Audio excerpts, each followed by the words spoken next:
When winter arrives, you might think that bicycling season is over, but with a little knowledge and practice, winter riding can be highly rewarding. It's not all or nothing.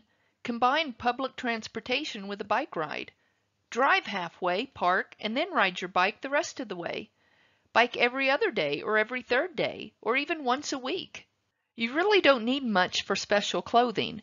If you don't have cycling Pacific clothing, things you wear hiking or even skiing will work. Remember, the wind chill on exposed skin increases quite a bit while riding at even moderate speeds, so you do want to make sure you have a good pair of gloves and may want to add a scarf to cover your face. Sunglasses or even ski goggles are a must.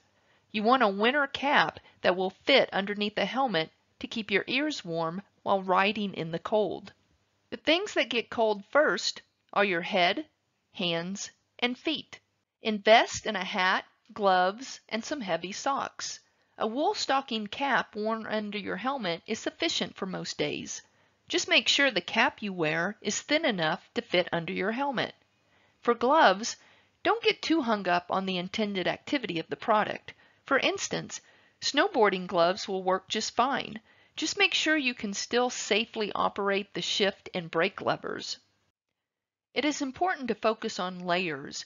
You will get hotter the longer you bike, so be prepared to peel off layers as you go. The goal of a base layer is to keep you dry. Merino wool or any synthetic wicking fiber, such as polyester or a nylon spandex, works well. Cotton soaks up sweat and holds it next to your skin, so avoid cotton. Also, invest in a windproof, waterproof outer shell for snowy, windy days. The key to warm feet is to get some extra insulation into your footwear. A good rule of thumb is to go half a size bigger with your shoes. You can wear an oversized pair of shoes that will fit a thick, warm sock. If you don't use clipless shoes and pedals, you can wear a lightweight, waterproof hiking boot that accommodates thick socks. Again, avoid cotton. Cotton socks just can't keep you warm when it gets wet, and you will get wet when riding in cold months. Think road slush, rain, freezing rain, or just the sweat produced from riding. For your bike, you should have lights for the front and the rear. Remember, the days are shorter in the winter. Fenders tend to stop the slush and rain from spraying up on you. You really don't want a wet tush when you get to work.